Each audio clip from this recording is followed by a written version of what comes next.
part one of this conversation, we were talking about foundational beliefs that we brought into marriage that affected our relationship. And we thought we'd kick part two off with this idea of maybe people pleasing. I'm trying to think of a way to summarize this idea, but like I think that now we would use the term like centering men, like in centering men's comfort. Like I had definitely got the idea that one of my jobs was to make sure you felt comfortable and like, and then actually I didn't just feel this about men. I walked into lots of rooms and gauged everyone's emotional states, which I guess is like hypervigilance. I know that is.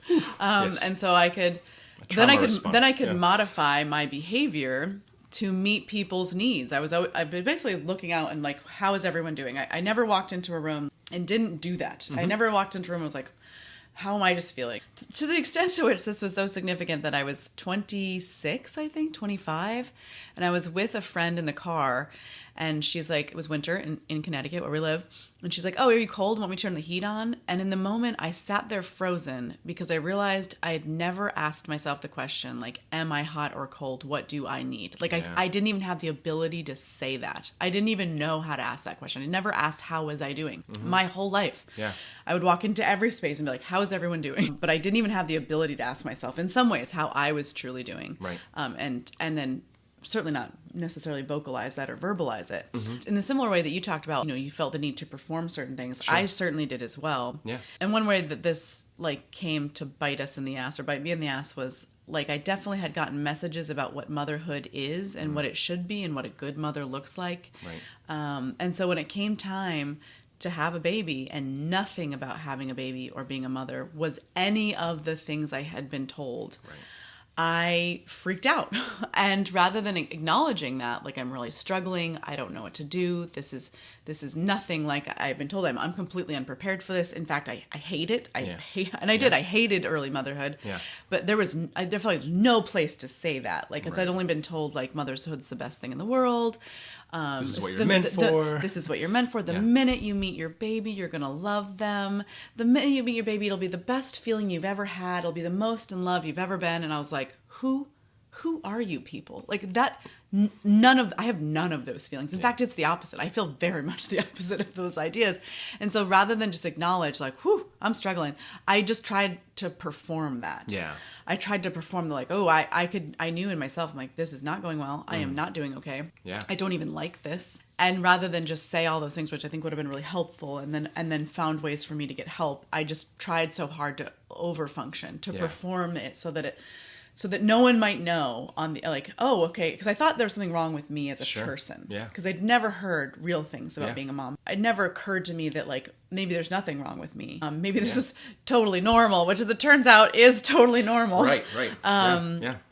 But instead, I just performed the ideas that I thought were the right ones. Performing motherhood is not something that was talked about at all. I think when 20 years ago, when we started becoming parents. But how do you feel like that feeling that you needed to perform motherhood overlaid with being an oldest daughter? Because I feel like being like a firstborn has other elements of like not knowing how to ask for help or not saying how we're really doing. And we're both firstborn, so I think we were maybe doing the same thing, but just in different directions, which obviously is not great if you're trying to work as a team. Absolutely. You're just in a mode of like always caring for others. You're in a mode of like meeting other people's needs, and you get really good at it. And you don't even understand that there might be other postures you can take in life besides caring for others, besides meeting needs. And then because I had the ability to make other people comfortable, like not just a little bit. Like, a therapist once told me that there's some newer area of psychology people are studying, and basically it's like traumatic growth, but like through traumatic experiences, people will develop almost like superhero level skills, like emotional intelligence skills that cannot be developed under normal circumstances. You are like such a heightened level. And she's like, you have this like superhero capacity. And so it comes in handy in a lot of situations. Just real quick, so like in your attempts at therapy, this has backfired, right? Because you end up therapizing the therapist. You want the therapist to feel like they're good at their job, so, and they do. They're like, I'm so glad to have you here. You have no problems, and I'm great at this because you're not. I don't do therapy very often. I've only tried a couple of times, and it never works. And when I've tried, the last time I actually came in with a thesis, like and an agenda that I would print out every time and bring, and also remind her. I was like, just so you know, I will be too charming. You will feel like things are going well, but they're not. We need to both keep this in mind. And that sounds like it could be bragging, but it's not. I was trying really hard. Actually, last time I did therapy, I was in a really, really, really dangerously depressive state, and I wanted her to understand the danger, but also I don't like to make people feel uncomfortable. And so like I said some really, really extreme things, but in the calmest of voices.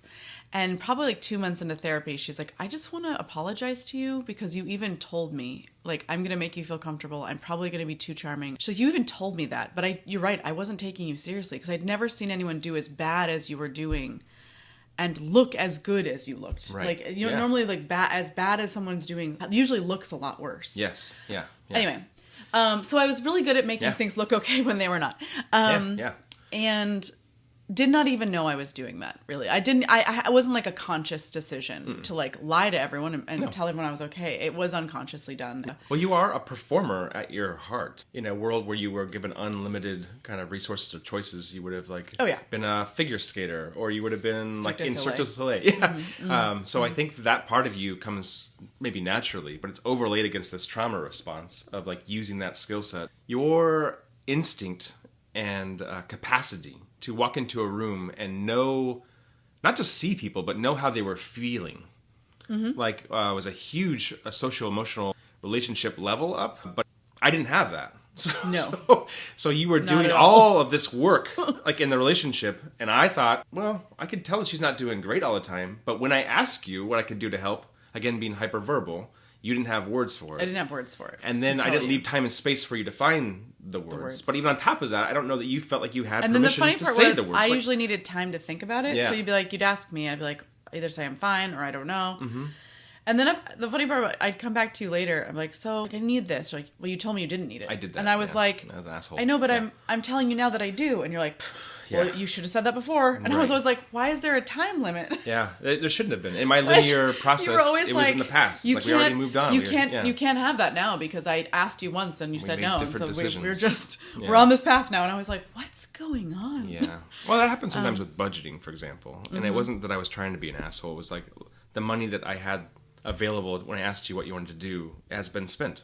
Yeah, like that's one example that was very concrete. Yeah, there will be another opportunity. Not everything was concrete. Yeah, no, absolutely, yeah. So I think but I think there were also times, especially early on in motherhood and especially early on in our relationship, where even if we did leave you time and space, because it wasn't like we didn't see you. Like you guys seen the show Severance, like it was helpful for me to watch because I think there's two Jamies here. Yeah. And which Jamie is showing up might be the any Jamie who's telling the truth about how things are really going, but you don't really see that one. And you always see this one who's showing up on the outside and, has a smile and is able to see people. So I think sometimes we would ask you, I can think of other people in your life that would kind of bring things to you, and we could have done a much better job to support you in retrospect. But when we did bring things up, you had almost like a reflex. Like my reflex we talked about in part one was to be defensive in time there was feedback. You almost had a reflex response, and you can weigh in on this if you agree or not, but I felt like you had a reflex response of being helpful. I did. Of not trying to inconvenience somebody. So you'd be like, hey, do you need this? I could see you need this. Like, I don't need this. I got this. In fact, I'll take all of it. I'll take more. And you'd be like, oh, wow. Well, that's wild because I don't think I did. That makes sense. But I trust you as somebody that I love and I think is smart. If you're saying that you can handle it, then okay. It was a really big weakness of mine for sure. Yeah. To be honest, and B, express what kind of help I needed, or if it was being offered, to accept it well. Right. Yeah. Yeah. I struggled with all that for sure. And all to the point was I didn't realize one of the foundational beliefs I had was that in order to be considered a good wife or a good mom, I had to perform certain things in certain ways. Sure. Yeah. And if I wasn't doing those things, I was bad. I was a bad wife or a bad mom. And can I ask, who were you afraid of disappointing? So I came from a family where my parents are divorced, but we also grew up in pretty conservative church. And so my family was very involved in church. My single mom and the 4 kids that she raised, really, really involved in church.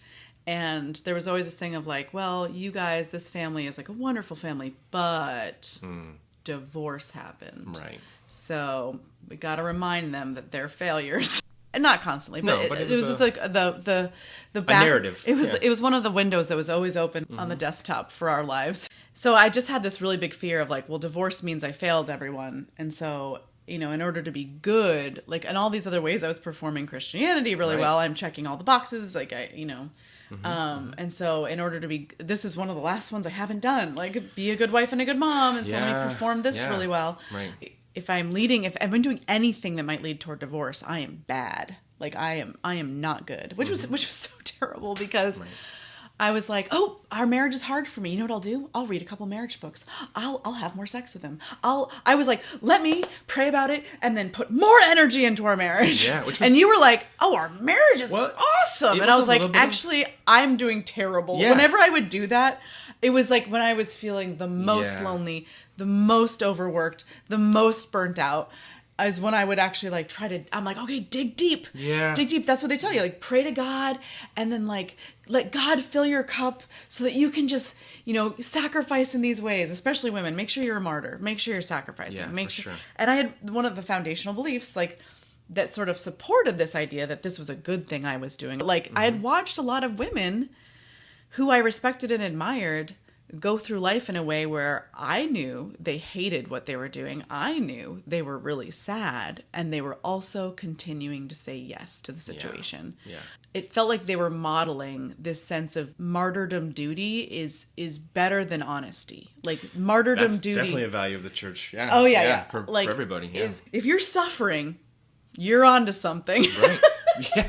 Well, like, quite literally. Like, pick up your cross daily. Like, you're headed to your death. Like, that's what makes it. Oh, yeah. You got this. And what a great way to, like, never solve a problem. Yeah. Because, like, if you're suffering, that means you're honoring God. That's He's right. taking up your cross. Yeah, you're one with Jesus. Satan's just trying to get to you. That's you don't right, yes. You don't actually have to work through anything, develop emotional intelligence, like, and actually deal with the discomforts of conflict, right? Yeah. Because you're avoiding all those. You're avoiding all the conflicts in a real way.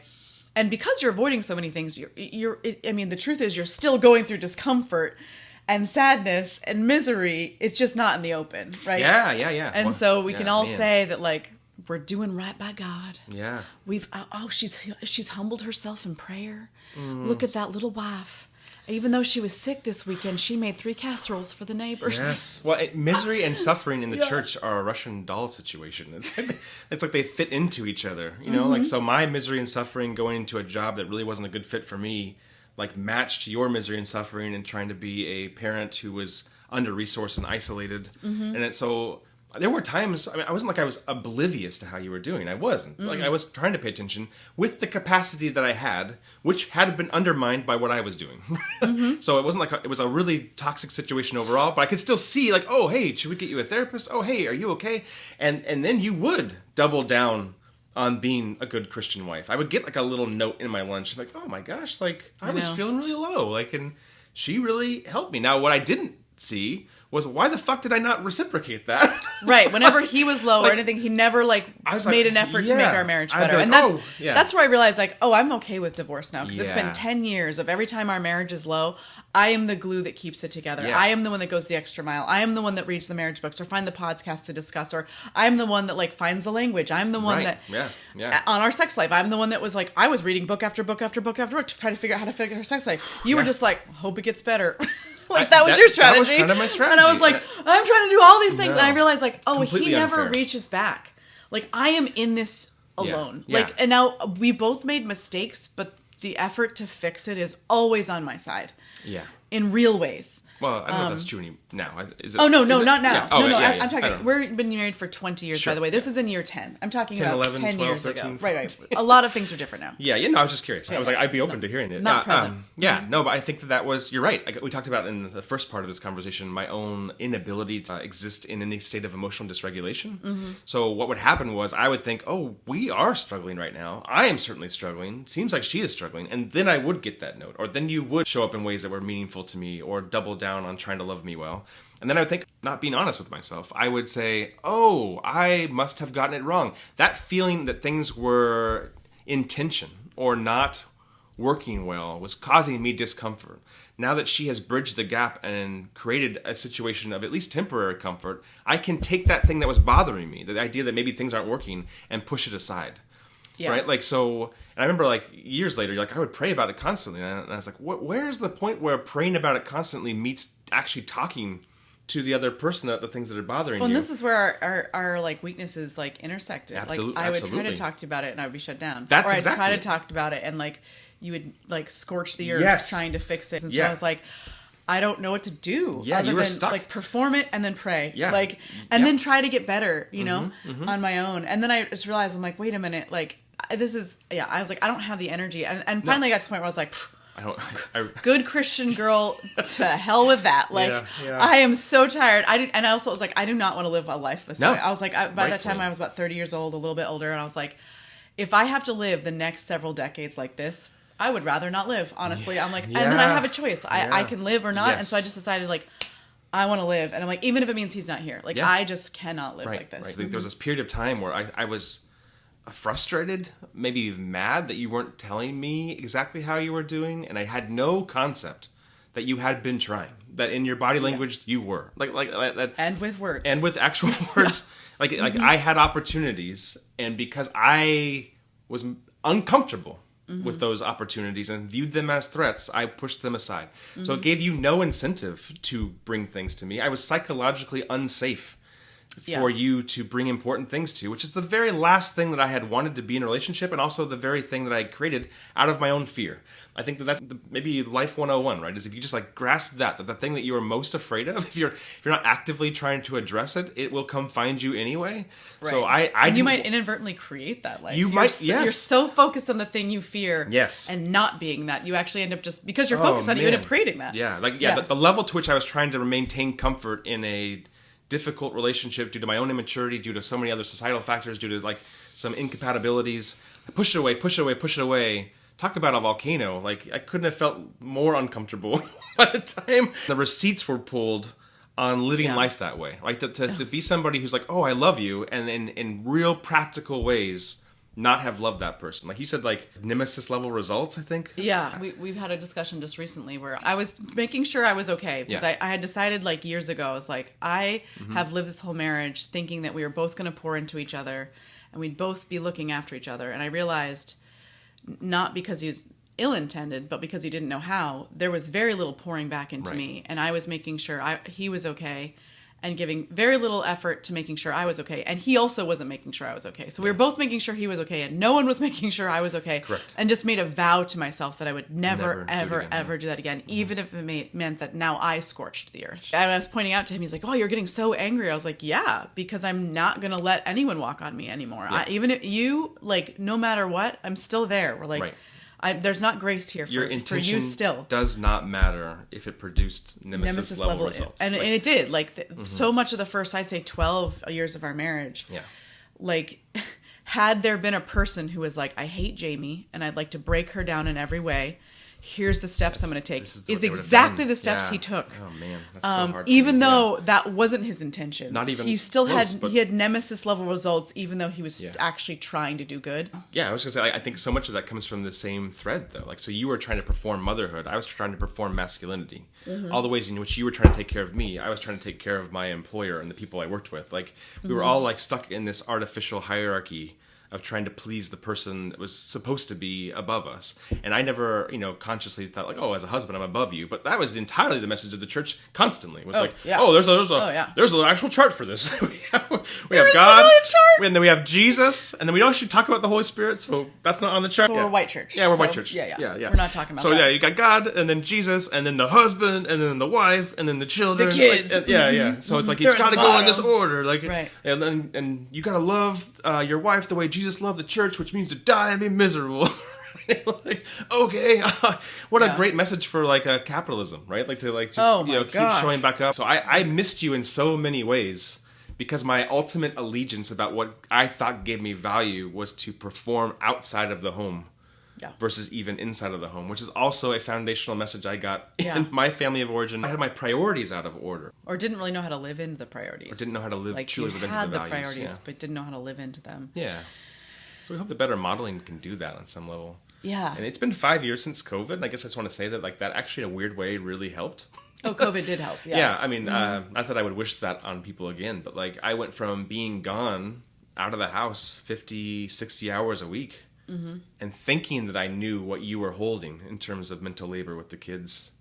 And physical labor. And physical labor with the kid. Mm-hmm. And all the labor. Yeah. And then being here, and I was like, oh, I thought I knew, but I didn't know. Like, yeah, what went on day to day, what the needs were, how often people are interrupted. Right. Like, the interruptions, just like the lack of momentum you can find in a task because you're always on call. Mm-hmm. I didn't get that. I don't know if COVID hadn't happened. I don't know if I would have gotten it. Just wanted to no, that's true. Yeah. throw that out there. You worked from home and you're like, whoa, I thought I was a good husband and a good father. And honestly, by a lot of metrics, you were. The bar is very low. We talk about nemesis level results. Like, that is a mind fuck to think that I'm doing the best I know how to do. And I'm doing so much better than these other guys. I'm a good husband. I'm a good man. Right. And end up having just as bad of results, if not worse, because they were insidious and you couldn't see them. Yeah. Right? Like, you came from a family, like you said, that you were desperately trying to keep an intact marriage together because you'd come from one that had been criticized for being broken. Mm-hmm. Right. We were also broken. Right. But there were times where you'd say, I wish you would have hit me because it was so... Like, I did. I went through a period in our 20s where I was like, I wish he would just hit me because then I could leave. I knew if I left you then, even though you were having nemesis level results, I was like, I know that no one will support me. I was going to... If we got divorced, I knew... And I thought about divorce all the time at that time. I knew that, like, I'd be disowned by my family, I'd be disowned by church. Like, I wasn't just going to lose a marriage. I was going to lose everything that I had. Yeah.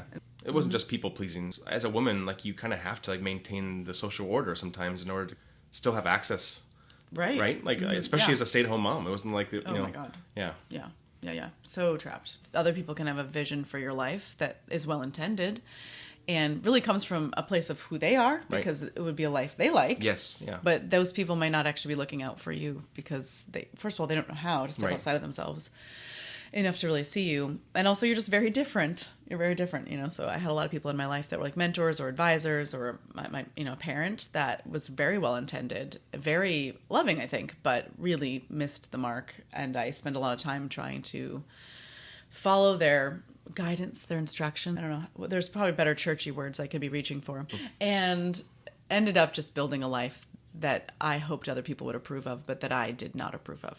It wasn't a life that I would want. That was another one of my wake-up calls. Like, after, like, around the age of 30, 31, 32, I was like, wait a minute. Mm-hmm. Do I want this kind of feeling for the rest of my life? And I was like, oh, absolutely not. And also, I didn't want it for my kids. Yeah, no, it's a part of it, I didn't want my kids to think they have no agency in their life. I didn't want my kids to see a burnt-out mom. I didn't want my kids to think they have to stay in situations that are just so harmful to them permanently. Yeah. So I was like, ooh, even if this means we get divorced, like, I'm going to show them how to live, not like tell them how to live. Yeah. Ultimately, you stepping into yourself provided an opportunity for me to do some of my own work, which I needed to do. Mm-hmm. I think a lot of women experience these dynamics you're talking about. It's just such a conditioned response to make sure other people don't have to feel uncomfortable. Yeah. And I think that, whether you're a husband or whether you're a child, and they shouldn't be in the same category, but oftentimes, unfortunately, they're close or the same, letting people kind of move through their own struggles as well and not picking up the slack.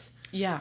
Allows people to show who they are. Yeah, I think for a lot of women, what we're talking about, like, I stepped into myself. I put a lot of boundaries. I actually let a lot of balls drop that I had been juggling. Right. I was like, whoop, if this isn't a ball that's not important to him, I'm going to let it drop. And if he thinks it's important, he'll pick it back up. Yep. I'm not going to carry it alone anymore. So in our marriage, this turned out that you looked within and you did a lot of introspection and we had a lot of hard conversations and you really wanted to maintain our marriage. Yep. But I think because the world centers men's comfort so profoundly and tells men they're entitled to their comfort regardless of the cost to others around them, I think most marriages won't survive. And this is something I think a lot in our content from TikTok and like other platforms that we've been really popular on. I worry sometimes. I think I'm giving people false hope as a woman that our marriage has like worked out. Well, so we get so many DMs, mostly from women, but from men as well. But just like, tell me how to save my marriage. You turned your marriage around. How did you get your husband to listen? How do I get my husband to understand? And I put out some information about the ways I put up boundaries or the ways I proceeded. But I'm trying to be more honest. I'm like, for most of you, you're going to lose your marriages by doing this. Like for most of you, your husband's not going to change. For most of you, your husband liked how comfortable you made him. He didn't actually like you. Yeah. And for a long time, that was our marriage. You liked how comfortable I made you. Yeah. You didn't actually like me. In fact, you didn't actually know me. I didn't even know you. And not to your fault. I was performing quite a good deal of it. So I wasn't giving you a chance to really know who I was. Right. And on the other half, you're like, I'm also content to not know because okay. I have internalized this idea that how I'm doing is the most important of both of us. Or I'm just trying to survive. Yeah. Or I'm just trying to survive. Yeah. I think that's the piece. Like, a lot of men are just trying to survive, and we haven't had the imagination to do better than that. So when you have somebody you do love next to you, especially if they make you feel better about yourself, or, love you in kind ways. Who wouldn't want that? I mean, I think at one point in time, one of your best lines ever was like, well, who wouldn't want a wife? I was like, if someone was sucking my dick and making me sandwiches, I would also like this marriage. We didn't have that. I would bring stuff up, like, this marriage isn't going well. You're like, it is. It's going really great. I was like, oh, it's going good for you. Yeah. Because your needs are met. Yeah. And we see that all the time in online conversations, too. Yeah. I talk about, like, hey, women in past generations were not having a good time in this. Because men would be like, well, if we just go back to the way things were. If these feminists didn't want to go to work, we'd be fine. No. Like, your grandmas aren't having a good time. Your moms weren't necessarily having a good time. Your great-grandmas certainly weren't having a good time. Yeah. And you would know that if you had ever been able to hear their voice. But we didn't even ask We didn't even ask the grandmas. And we gave them no place to put their voice on paper. And we gave them no place to... Yeah, their stories were erased on purpose. And their stories were erased on purpose. Maintain the structure and comfort of men. So, yeah. 100%. And that happens at every level of power, by the way. This isn't just male, no, female. Absolutely. This is like it's white, black, intersectional. like literally all the intersections of power. Yeah. Use that exact same technique. Erase the narratives of the people who are in like the oppressed or minority categories. So that the majority category can feel its own sense of goodness, its own sense of rightness, and its own sense of comfort. Yeah. Well, let's take that one step further. So when you drew the line in our marriage of like, I'm not crossing this anymore. If you want to come this way, you can. Right. I don't really care anymore.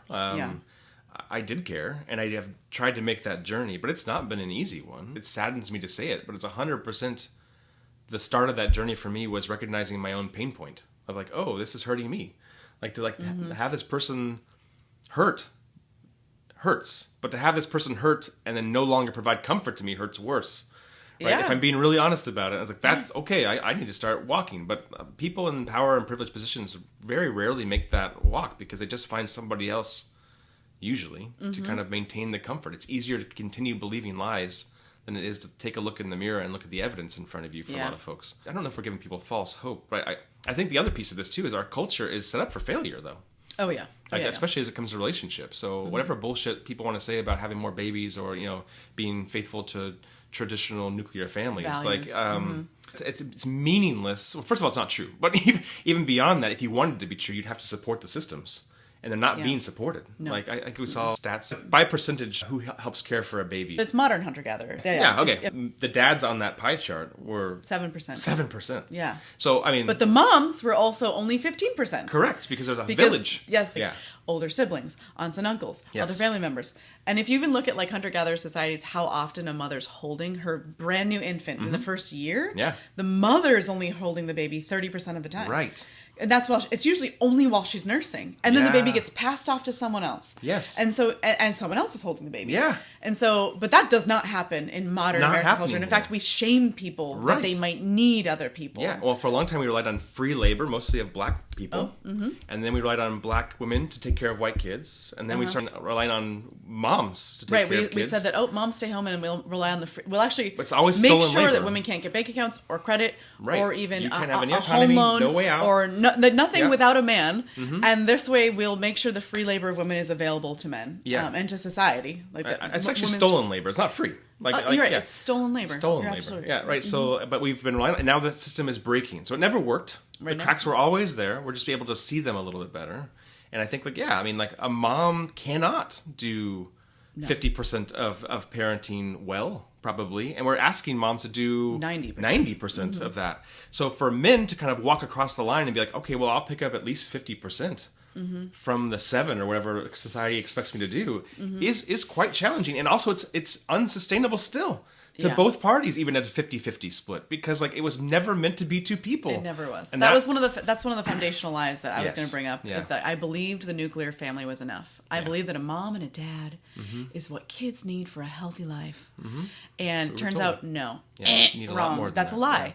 Because just two people is not enough to keep mom and dad healthy. Yeah. And if mom and dad aren't healthy, neither are the kids. Mom and dad are burnt out, overworked, stressed out. They're not being good parents. Every society that's ever had functioning children has always had a village that raised them. Not two people, not just two parents. There was a bunch of other healthy adults that come in at different points in time to be present, even if it's not in a direct way. So I study city planning and urban design. Well, Jane Jacobs coined this term, eyes on the street. Right. And she's basically, the idea is a street is the safest when it has a lot of eyes on it. Children are playing on the street and are safe there because there's a lot of loving, caring adults who aren't in what we call primary caregiving roles, but they're in secondary. Yeah.